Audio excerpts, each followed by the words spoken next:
tools that are available across the Green Line, if you will, in the West Bank, which is under a different set of legal rules than within Israel's borders. And Olivier is right that if this attack was committed by someone who has Israeli citizenship, again, for the third time in a week, then certainly there are going to be questions asked about what kind of legal tools the authorities have at the moment, what kinds of legal tools they need, and what that means for the rights of our citizens. Okay, hold on. Okay, is that confirmed by the... Yes, confirmed by the Magen David Adom. Okay, so five killed. We have on the thing 4 killed, 1 critically hurt, but we are now getting confirmation. I just got now pictures from the attack itself. From the attack itself. Okay, well, we'll leave that for the producers, but I just want to comment on what you're both saying, because we did see last year, after the incidents in May, and I'm not talking about the operation in Gaza, I'm talking the civil unrest that we saw in Israeli Arab communities, including in this community in Jaffa. There was discussion about whether to allow the Israeli military to operate in Israeli Arab communities to seize weapons. What you're talking about, Owen, the abundance of weapons found in Israeli Arab communities. We should note Israeli Arab local leaders, politicians, and community leaders objected to that. They felt that was one step too far, while using the Shin Bet, a security service which operates primarily with Palestinians in the West Bank and Gaza, stepping up their role in the Israeli Arab communities. That was very controversial, but unfortunately, this could be the siege. This could lead to calls to take those controversial Right. I mean, just to complete the picture, local authorities in Arab communities want the weapons to be taken away. Again, these weapons, as we all know, have been primarily used not against Jews, but against Arabs, going back years because of the lack of investment in security and also the complications, even the police acting in these communities. There is that element as well. But for a number of different reasons and interlocking reasons, the problem was not addressed. It continued to metastasize and get worse, leaving, by all accounts, hundreds of thousands of illegal weapons, primarily in Arab communities. And it certainly stands to reason that that could spill over into nationalistic violence. Again, we saw it last May. We may be seeing it this week as well. And again, it's coming back to what we were saying a moment ago, raises the questions of what kind of tools the authorities should have, what that means in terms of the effectiveness of the fight, and what that means in terms of the civil liberties and civil rights of Israeli nationals. Right. Let's go to the video. There is a gentleman we saw just now on a motorcycle. This is what we've been hearing. There was one individual on a motorcycle there carrying out shooting while he's on the motorcycle, shooting at passersby. We now have confirmed 5 killed in the central Israeli city of Bnei Brak. The assailant on the motorcycle is believed to have been killed. We know that the police say they have killed, neutralized a terrorist, but reports now of another suspect in the hands of police, of a second suspect, but we don't know if he's involved in this. In custody. In custody, in the hands of the police, in custody. If it's someone who is directly involved in the attack and in custody, of course, that's something new. From the last week, all the other assailants have been killed as part of the defense in the attack. So far as of this evening, that's the case. The suspected terrorist that we see on that motorcycle in that video was neutralized by police. I would like also to say that we have to talk about the public perception of all these events in the last days. There is a kind of loss of trust among the Israeli population in the authorities, in the police, even in the Shin Bet. They don't understand what's going on.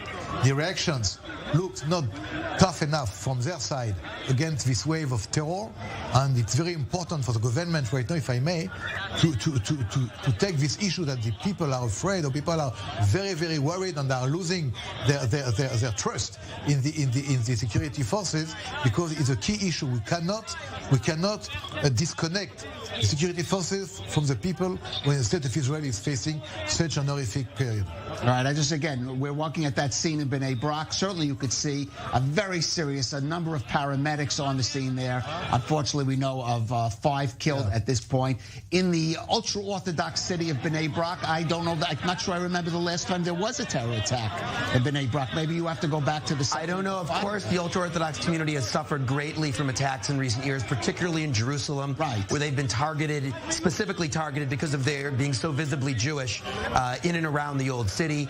In terms of Bnei Brak, I believe there had been attacks there as in so many parts of Israel over the course of the Second Intifada in recent years. Of course, the Second Intifada, but not in recent years. But as you said, because the individuals in that community are Hasidic or ultra-Orthodox individuals and dress as such, it's possibility of then being the attacks. Let's go back to our defense correspondent, Jonathan Regev. Again, Jonathan, just an update. Start with an update on the facts that we have confirmed about this terror attack this evening.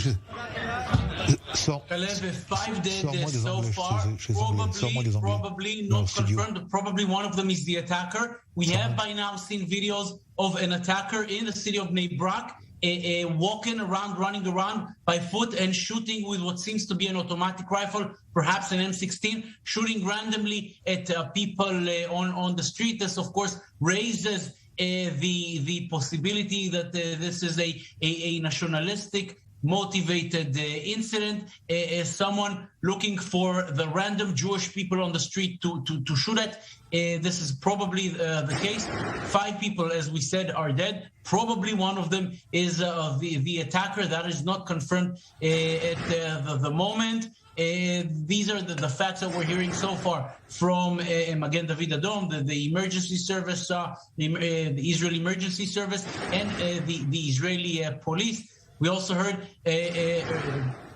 reports of another possible event nearby at a shopping mall, but police is now saying this has not happened.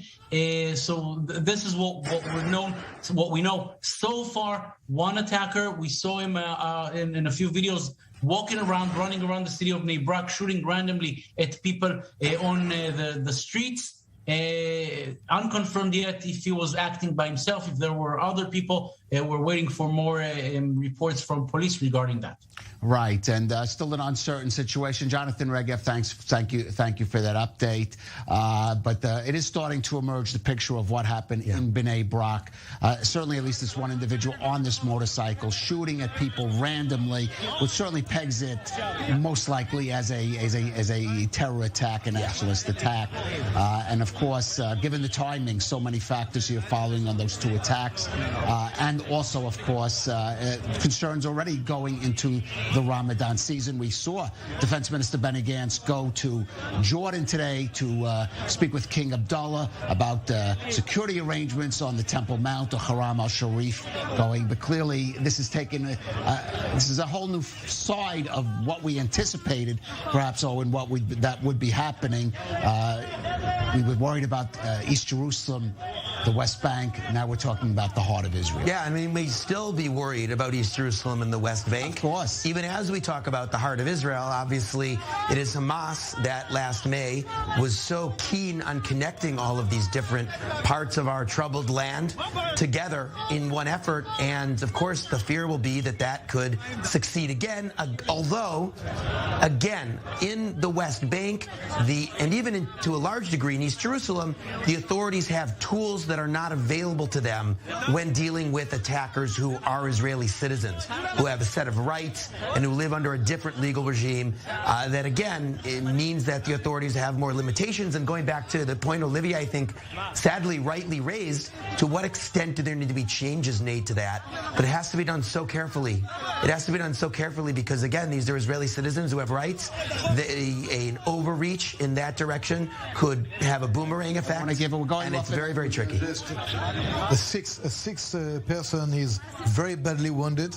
I want to be clear because it's not even clear to me the 5 includes the terror attacker. Are we talking about 4? I think it's 5. It does not. So it's 5 Israelis. In general, in Israel, the terror attacker is not counted as part of the casualty. Right. So it's 5 civilians killed in Bnei Brak, 5 confirmed, and the attacker also neutralized, and reports of other injuries. We know that there were multiple locations involved here, Olivier. We know this was an individual on a motorcycle driving around. I would be a little bit prudent because maybe it's 2 people. We don't know yet. We don't know yet. But this possibility has to be checked again. All right, Olivier Rafowitz, Owen Alterman, thanks for being with us. But we're going to continue. We're going to go out for a break. But of course, I-24 News at the top of the hour is continuing this breaking coverage. Terror attack in the city of Bnei Brak. 5 killed. The attacker neutralized. Questions about whether there might be another individual involved. The shooter was in Hebrew, not in Arabic. Okay, so we're going out for that break. Stay with I-24 News for more on this developing story.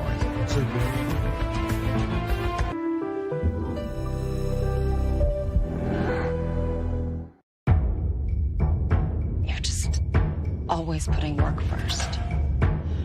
Look, I don't want to fight with you. Really? He might.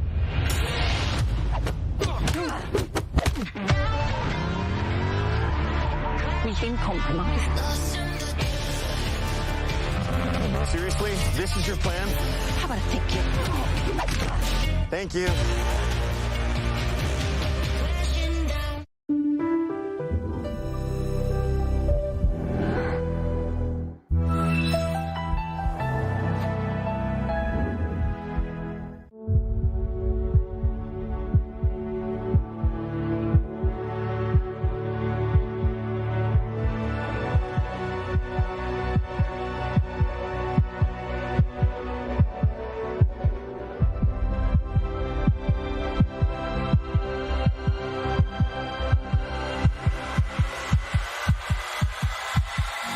The heart of the new Middle East beats on I-24 News.